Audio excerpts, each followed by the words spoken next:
Just a few months ago, Marvel Rivals was on top of the gaming world.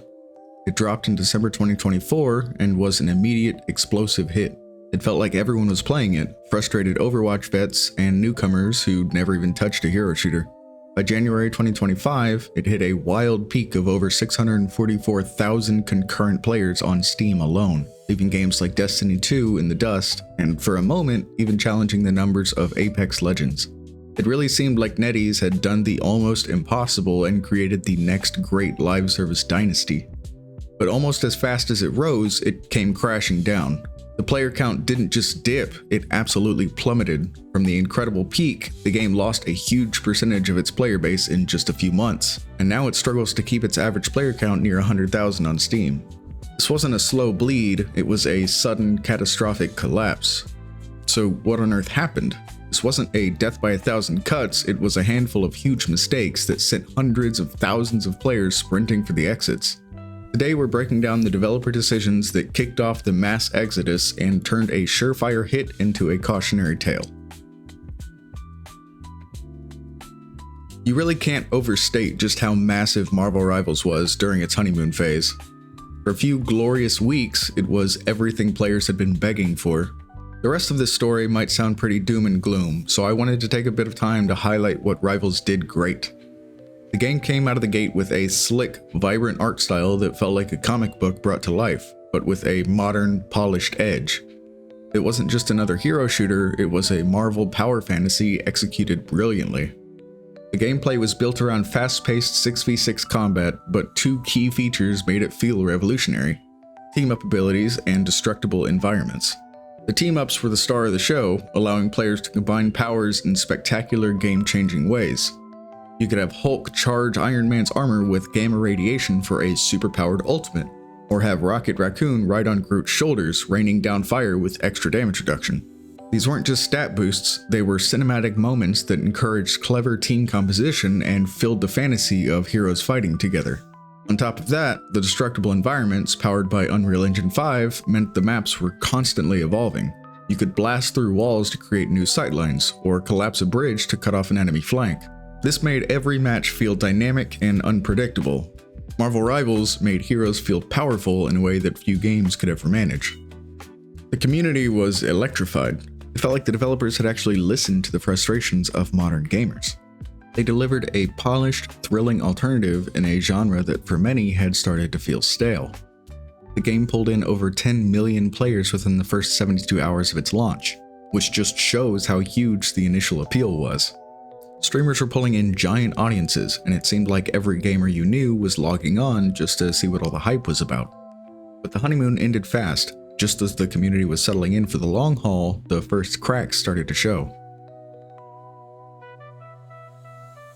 The first major hit to player trust was the developer's chaotic approach to game balance. In a competitive shooter, a stable and fair meta is everything.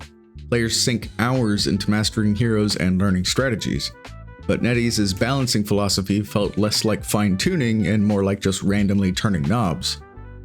Almost right away, it was clear that some heroes were just way better than others. Instead of making careful adjustments, the devs pushed out frequent, heavy-handed patches that sent the meta swinging wildly from one extreme to the other. Popular heroes that players had poured hours into were suddenly hit with massive nerfs. For example, players who mained powerful heroes like Doctor Strange felt their game-changing plays were being gutted, while fans of frontline fighters like Captain America felt like their damage was nerfed into the ground. I don't claim to be the arbiter of what balance decisions were right or wrong, but the community was, by and large, thrown for a loop with these changes. These weren't small tweaks, they were changes that completely altered how a character played, leaving people who had spent dozens of hours mastering them feeling betrayed. Team-up abilities were also constantly on the chopping block. A synergy you built your entire strategy around one week could just be gone the next. While the goal was probably to keep things fresh, the execution just felt erratic and disconnected from what players were actually saying. Instead of buffing weaker characters to make them viable, the focus often seemed to be on tearing down the popular ones. This constant instability made the game incredibly frustrating. It created a sense of gameplay quicksand where nothing you learned felt like it would matter next week. Players started to feel like their time wasn't being respected, and for a lot of them, that was reason number one to walk away. While the balancing was shaking up the core gameplay, another problem was brewing. Content pipeline seemed to be focused on one thing and one thing only, the in-game store. New seasons and events would roll around, but instead of bringing deep, meaningful additions to the game, they often just felt like a fresh coat of paint designed to get you to open your wallet.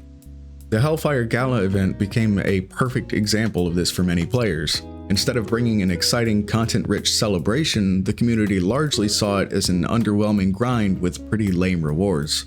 The main focus just seemed to be pushing players towards the cosmetic store. And sure, new seasons would often drop a new character to spice things up, but even that felt secondary. The pattern remained the same. The most consistent and heavily marketed new content was always skins. Flashy bikini outfits and seasonal costumes created some short-term buzz, sure, but they did nothing to address the growing concerns about gameplay depth or competitive balance. This created a feeling that developers cared more about selling skins than building a game that would last. Players were asking for new maps, new modes, and real fixes to the game's core issues. Instead, they got another round of expensive cosmetics. This shallow approach led to massive player fatigue. The initial thrill of playing Spider-Man or Iron Man was wearing off, and there was nothing substantial underneath to keep people invested. For a live service game, that's a death sentence. You can't keep a player base of 500,000 engaged with flashy outfits alone. The community's patience was wearing thin.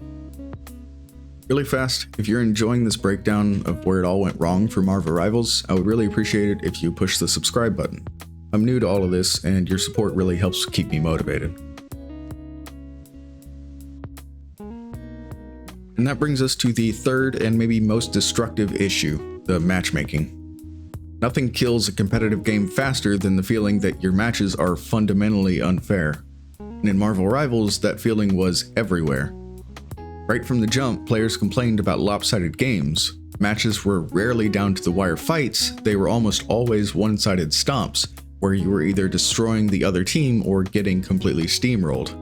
The community quickly started to suspect that the game was using a controversial system called Engagement-Oriented Matchmaking, or EOMM. Unlike skill-based matchmaking, which tries to create fair 50-50 matches, EOMM is designed to maximize how long you play by, essentially, manipulating outcomes. The theory goes that the system hands you an easy win when you're on a losing streak to stop you from quitting, and then throws you into an impossible match after a few wins to keep you humble. It's a system built for psychological manipulation, not for fair competition. NetEase officially and repeatedly denied using EOMM. They put out statements insisting that their system was based on skill, party size, and queue times, not manipulation. They admitted that to find matches faster, the system sometimes had to create uneven teams, but they swore there was no manipulative intent. But the denials rang hollow for one huge reason: NetEase's own published research. Internet sleuths uncovered academic papers and patent-like documents published by NetEase engineers like OptMatch that detailed the company's deep investment into matchmaking systems designed to maximize player satisfaction and reduce churn risk, which is the chance a player quits. These papers explicitly talk about moving away from purely fair matches to create diverse win-loss experiences to boost engagement. The community, understandably, felt lied to. The constant win-loss streaks suddenly seemed less like a coincidence and more like a documented feature.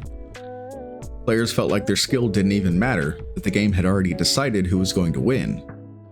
This created deep distrust and frustration. At a certain point, it didn't even matter if the specific system in Rivals was the exact one from the papers.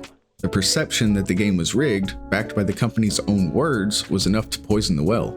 For thousands of players, the idea of logging into a game that felt like it was actively working against them was the final straw. The consequences were swift and brutal. The peak of 644,000 players in January 2025 felt like a distant memory by spring. The player base on Steam started to crater, losing hundreds of thousands of players month after month. By mid-2025, the game had lost a significant portion of its initial player base on Steam, with daily peaks struggling to even cross the 150,000 mark. To be absolutely clear, a game with a concurrent player count in the 100,000s is by no means dead, and with its focus on monetization, it's almost certainly still profitable. However, a drop of over 80% of its peak players is a catastrophic sign for the future of a live service game. That kind of massive player drop signals a downward trend, creating a negative feedback loop that can be hard to escape. The game's reviews on Steam sank to mixed, and the once buzzing community forums turned into a minefield of complaints about balancing, bugs, and, of course, matchmaking. The developer's relative silence on key issues only made things worse. Denying EOMM was one thing, but the lack of a real fix for one-sided matches left players feeling completely ignored. A game that had launched with so much goodwill was now in a downward spiral. And while a core player base still remains, that catastrophic loss of momentum is a critical wound for any live service title. The ghost of what could have been now haunts its servers.